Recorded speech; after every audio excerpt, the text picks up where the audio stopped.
yang ada di IG ataupun ada di TikTok ya.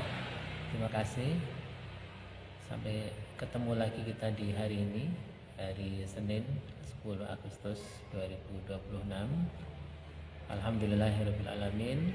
Semoga kita senantiasa diberikan kesehatan, nikmat iman Islam dan persaudaraan di antara kita, sehingga pada hari ini kita dapat melanjutkan streaming ya lewat live kita insyaallah bertemu.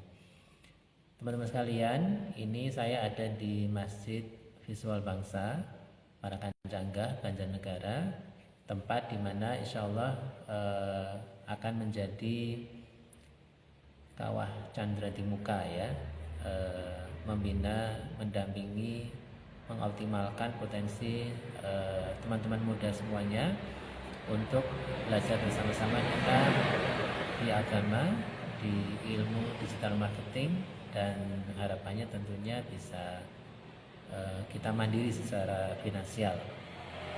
Nah, kalian mungkin pernah mendengar bahwa pemilik Ferrari itu meremehkan pemilik dari Lamborghini ya. Jadi Lamborghini dulu itu adalah perusahaan kontraktor ya. Nah, buat kalian yang cowok-cowok ini perlu menyimak cerita ini ya. Tentu kalau kalian suka dengan dunia otomotif, mobil sport terutama, Lamborghini itu lebih kencang dan tarikannya juga lebih halus ya, serta interiornya lebih mewah.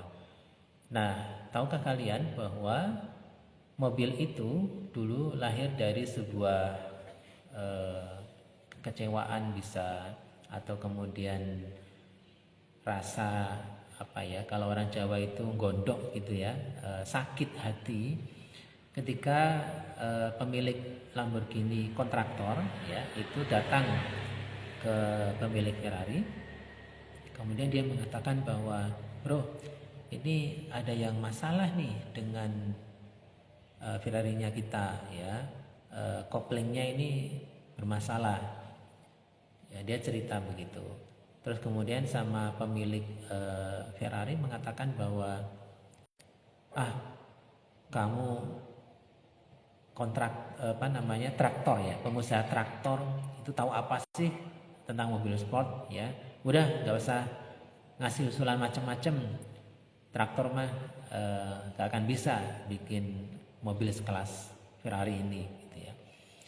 Nah, mendengar kata-kata dari pemilik Ferrari yang merendahkan dia, maka pemilik traktor ini kemudian panas ya, gondok atau kemudian baper dia, dan sampai di rumah kemudian dia berpikir, ini sehebat apa sih Ferrari ini ya, sekeren apa sih sampai dia bilang bahwa tidak sembarang orang itu bisa ngubah-ngubah, bisa ngotak-ngatik, bisa memperbaiki dari Ferrarinya.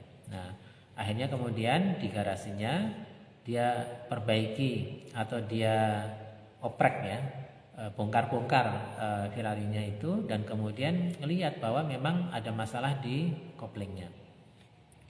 Nah, sejak saat itulah kemudian muncul semangat dalam dirinya, keinginan yang kuat untuk bisa menghasilkan mobil sport yang lebih keren ya, tarikannya lebih halus, tenaganya lebih kuat, dan desainnya itu lebih keren dibandingkan dengan Ferrari.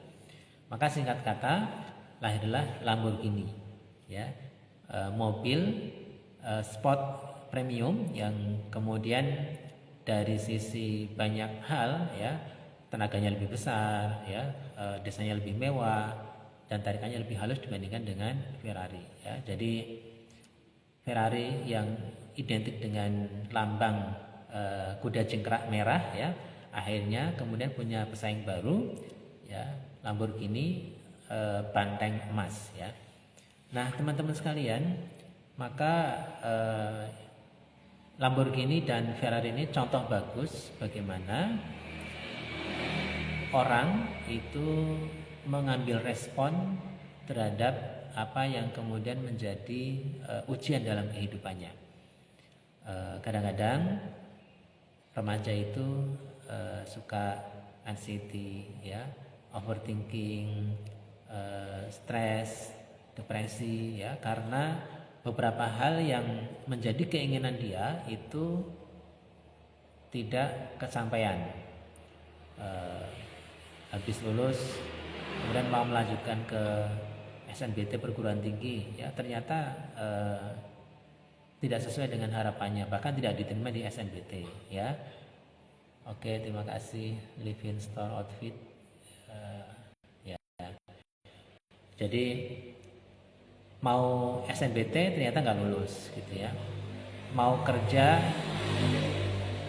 ke luar negeri ternyata nggak diterima, misalnya seperti itu. Ya, mau cari beasiswa ternyata nggak sesuai dengan kualifikasi. Nah, kondisi-kondisi tersebut itu kadang-kadang membuat seseorang itu menjadi baperan, menjadi stres, depresi, seperti itu. Nah, pada hakikatnya ya teman-teman, bahwa bagaimana kemudian kita ini bisa mengatasi kekhawatiran, kegalauan, ya, rasa kecewaan yang muncul dalam diri kita, sehingga kita tidak terbawa dengan perasaan-perasaan tersebut. Jadi ujian itu bukan game over teman-teman, ya, tapi kesempatan buat naik level kita. Nah, contohnya seperti Lamborghini tadi itu diremehkan sama Ferrari, akhirnya kemudian dia muncul semangat yang luar biasa untuk memperbaiki, bahkan menciptakan mobil baru yang lebih keren, gitu ya. Nah, teman-teman sekalian, kalian juga pasti kenal ya namanya Steve Jobs, ya, pemilik Apple. Dulu dia berkongsi dengan beberapa teman-teman yang lain untuk mendirikan, mengembangkan Apple sampai kemudian akhirnya besar. Nah, ketika di puncak kebesarannya, ternyata Steve Jobs itu di PHK oleh pemegang saham yang lainnya. Ya, nah ini ada di film Networking, kalian bisa lihat, keren banget ya. Nah, akhirnya kemudian dia kembali ke rumah, dan di rumah itulah kemudian di garasinya dia ngoprek lagi, apa sih yang kira-kira bisa aku lakukan. Akhirnya muncul ide untuk membuat animasi, ya. Lahirlah yang namanya Pixar, ya, film animasi pertama pada waktu itu. Dia lakukan dengan semangat yang luar biasa, disiplin, dan tentu dengan presisi kualitas yang selama ini Steve Jobs lakukan, ya. Dan makin besar dan makin besar. Sebaliknya Apple setelah ditinggal sama Steve Jobs itu performanya makin turun dan makin turun, ya, sampai akhirnya kemudian mengalami kerugian yang besar. Nah, dalam posisi rugi yang besar, performa terus menurun, Pixar hadir. Dan apa yang terjadi lewat Pixar-nya inilah kemudian Steve Jobs akhirnya mengakuisisi kembali ke Apple, memperbaiki dan dia membesarkannya lagi seperti yang kita lihat sekarang. Nah, ketika dia pidato di universitas di Amerika tentang perjalanan hidupnya, maka dia mengatakan bahwa apa yang terjadi dalam kehidupanku itu seperti titik-titik-titik, ya, dot begitu yang tersambung. Itu semua adalah disenariokan oleh Tuhan untuk membuat hidupku menjadi lebih baik lagi. Dan ketika dia cerita tentang ada dalam satu fase bahwa saya itu di PHK oleh perusahaan, dikeluarkan dari perusahaan yang saya dirikan sendiri, kemudian saya kembali ke rumah, ke garasi saya membuat animasi film perusahaan Pixar. Nah, itulah saat yang paling baik dalam kehidupan saya, karena trigger, ya, termotivasi untuk kemudian semua energi, sumber daya, pemikiran terbaik itu hanya dikeluarkan untuk menghasilkan Pixar tersebut. Kalau tidak ada kondisi dia dikeluarkan dari perusahaannya, tidak ada kondisi dia di PHK, mungkin dia nggak terlecut untuk mengeluarkan ide-ide yang lain di luar yang selama ini sudah dilakukan, sudah nyaman di Apple untuk membuat Pixar. Nah, teman-teman, ya. Jadi orang-orang besar perhatikan, mereka itu lahir dari sebuah ujian badai besar yang mereka tahu bagaimana cara meresponnya. So, kalau kalian saat ini menghadapi mungkin pengennya ada di keluarga yang semua fasilitas ada, kendaraan ada, rumah oke, sekolah bagus, ternyata orang tua kita dari kalangan yang biasa-biasa aja, ya, fasilitas cuman ada sepeda motor, ya, harian mungkin cuman kasih 5.000 atau 10.000 buat jajan, ya, sekolah juga biasa-biasa aja.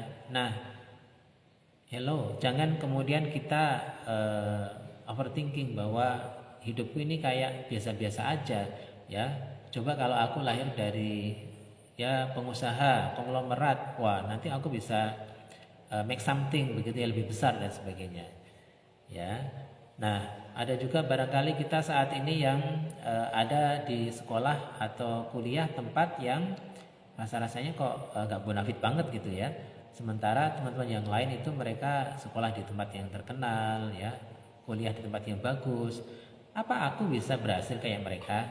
Nah, teman-teman, ya, pikiran-pikiran overthinking yang semacam itu wajar, ya, wajar. Tapi bagaimana kemudian membuat itu menjadi peluru, menjadi bensin, bahan bakar untuk keberhasilan, kesuksesan kita.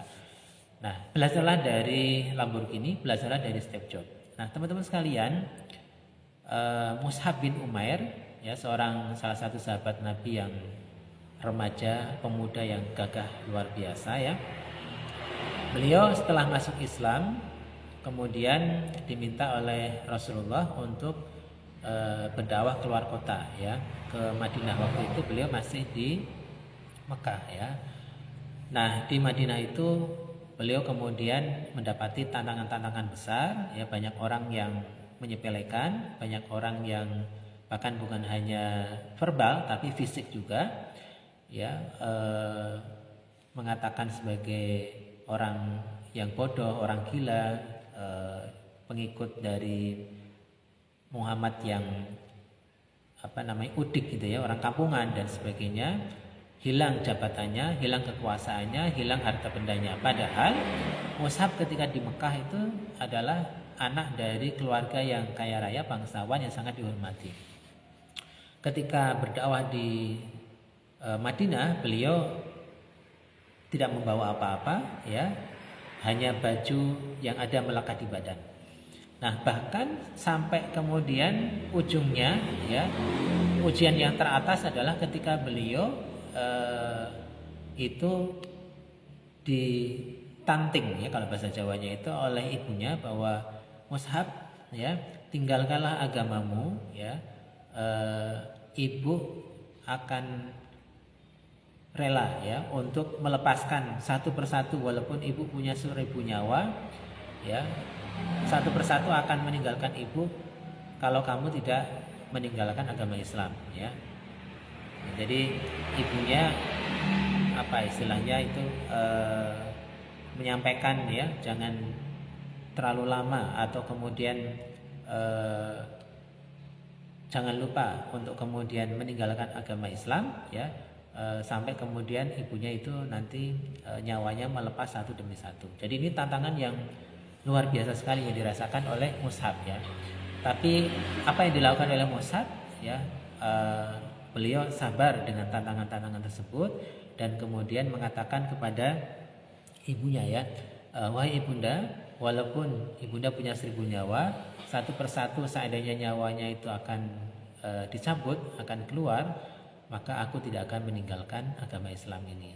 Nah, jadi walaupun semua fasilitas itu diambil, ya, harta benda, kemudian semua fasilitas yang dimiliki beliau sebagai seorang bangsawan, tapi Mus'ab tetap memiliki sebuah keyakinan dan komitmen untuk tetap melaksanakan dakwah dan Islam.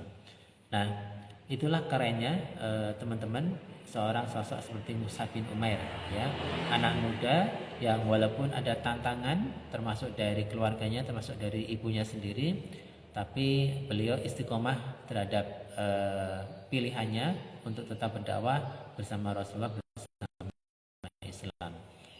Nah, teman-teman sekalian, apa yang menjadi orang-orang tersebut mereka tetap memiliki keyakinan, mimpi besar pada pilihannya, ya, Lamborghini, Steve Jobs, dan kemudian Mus'ab bin Umair, ya.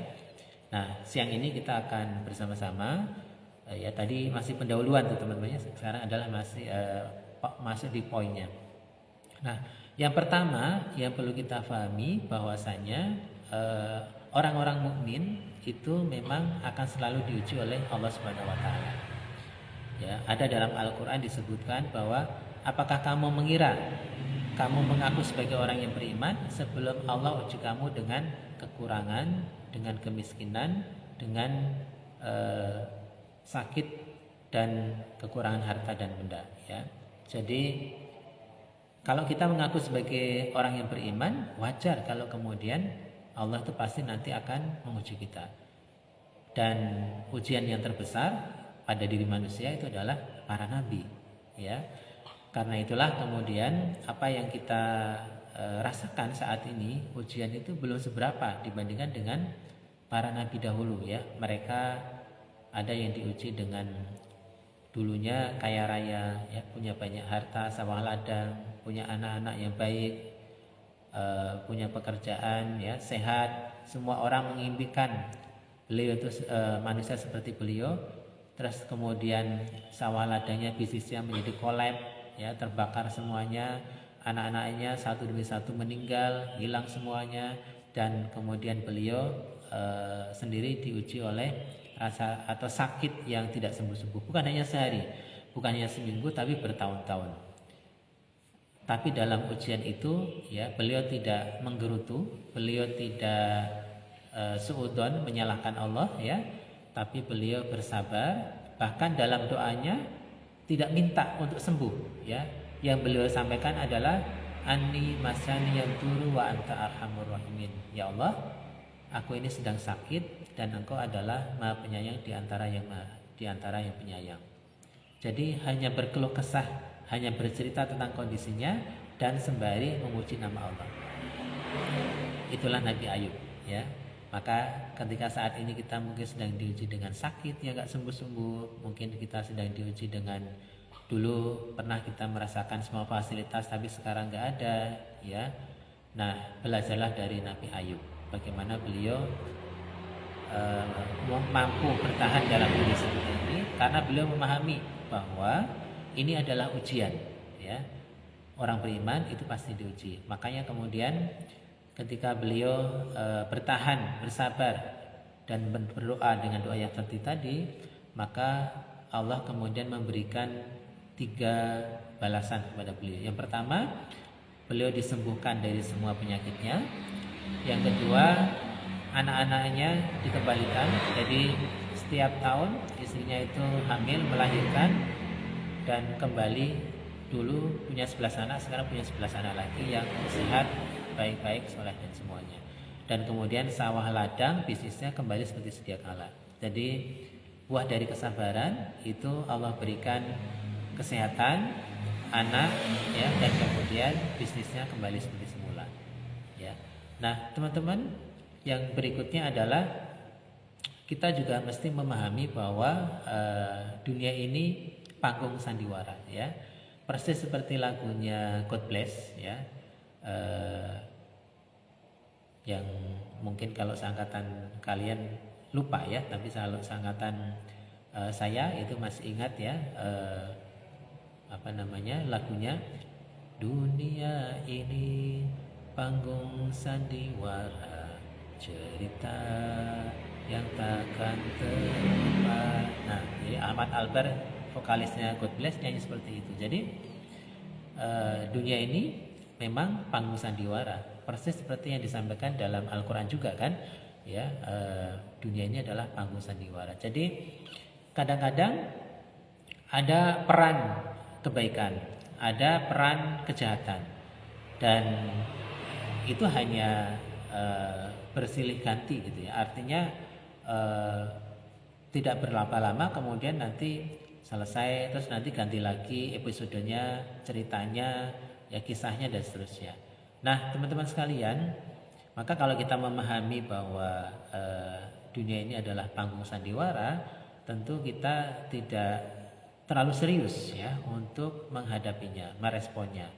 Ya, kita akan santai ya, nanti selesai ya dengan waktu ya, dan kita bisa menghadapi semuanya itu dengan ketenangan, dengan kesabaran ya. Nah, berikutnya teman-teman sekalian, kita juga meyakini bahwa manakala kita bersabar dengan semua proses yang kita lalui ya, maka yakin bahwa Allah itu pasti akan memberikan balasan kepada kita, memberikan kebaikan kepada kita. Nah, ini seperti doa yang dicontohkan oleh baginda Nabi Muhammad SAW. Jadi beliau mengajarkan ya sebuah doa ketika waktu itu adalah Ummu Salamah itu merelakan ya suaminya itu untuk pergi berperang, berjihad ya. Maka setelah periode peperangan selesai, berjihad selesai, ya, para sahabiah ini berkumpul lagi dan mereka kemudian mencari ya di mana suamiku ya, kondisinya bagaimana. Nah, termasuk Ummu Salamah. Nah, Ummu Salamah ini kemudian menemukan sebuah fakta bahwa suaminya meninggal di medan perang. Maka beliau mengucapkan doa yang diajarkan oleh Kanjeng Nabi ya, bahwa doanya adalah inna lillahi wa inna ilaihi rajiun ya. Fi musibati wa ahlini khairam minha ya. Ya Allah, segala sesuatunya itu dari Allah dan kembali kepada Allah, maka berikanlah aku pahala atas musibah yang menimpaku dan gantilah dengan kebaikan yang lebih baik. Ya. Innalillahi wa inna ilaihi rajiun fi musibati wa akhlifni khairan minha ya. Ya Allah, berikan aku pahala atas musibah yang menimpaku dan gantilah aku dengan kondisi yang lebih baik. Nah, beberapa lama kemudian Kanjeng Nabi datang kepada Ummu Salamah. Wahai Ummu Salamah, ya, bagaimana kabarmu? Baik ya Rasulullah, ya. Kembali kepada kehidupan semula, ya. Abu Salamah sudah meninggal dan itu yang terjadi. Aku rela mendapatkan kondisi tersebut. Ya Ummu Salamah, ada orang yang akan menikahi kamu, ya. Kata Ummu Salamah, siapa ya Rasulullah? Ya, tidak ada yang lebih baik daripada suamiku, ya. Baik sama anak, sama aku sebagai istrinya, sama keluarganya, bertanggung jawab, gitu ya. Rasa-rasanya tidak ada laki-laki lain yang lebih baik daripada suamiku. Kata Rasulullah, aku wahai Ummu Salamah yang akan menikahimu. Nah, jadi ternyata buah dari kesabaran, buah dari ketawakalan, ya, meyakini bahwasanya semua itu dari Allah dan akan kembali kepada Allah, dan meyakini bahwa musibah itu akan mendatangkan pahala manakala kita ridho, kita sabar, dan meyakini pula bahwa ada kebaikan, ya, kebaikan yang lain di saat setelah musibah itu selesai. Itulah berbuah manis kepada Ummu Salamah, ya.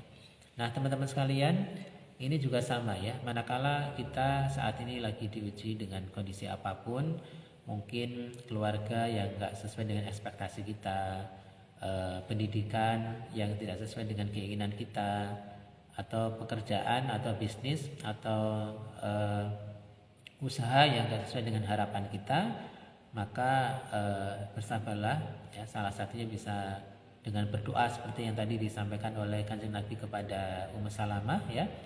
Semoga Allah mengganti musibah kita ini dengan pahala, ya, memberikan pahala atas musibah kita dan menggantinya dengan yang lebih baik lagi. Nah, kita meyakini itu, makanya kemudian manakala kita lagi diuji, itu bukan seberapa berat ujiannya, tapi yang paling berat itu adalah bagaimana kita merespon ujian tersebut, ya. Nah, Lamborghini merespon apa yang disampaikan oleh Ferrari, merendahkan dia dengan sebuah karya yang monumental, membuat mobil sport yang jauh lebih baik. Steve Jobs merespon kondisi ketika dia di PHK oleh perusahaannya sendiri dengan membuat sebuah pabrik ya, animasi, perusahaan animasi yang pada akhirnya kemudian menjadi lebih besar dan mampu untuk menyelamatkan kembali Apple yang dulu dia dirikan.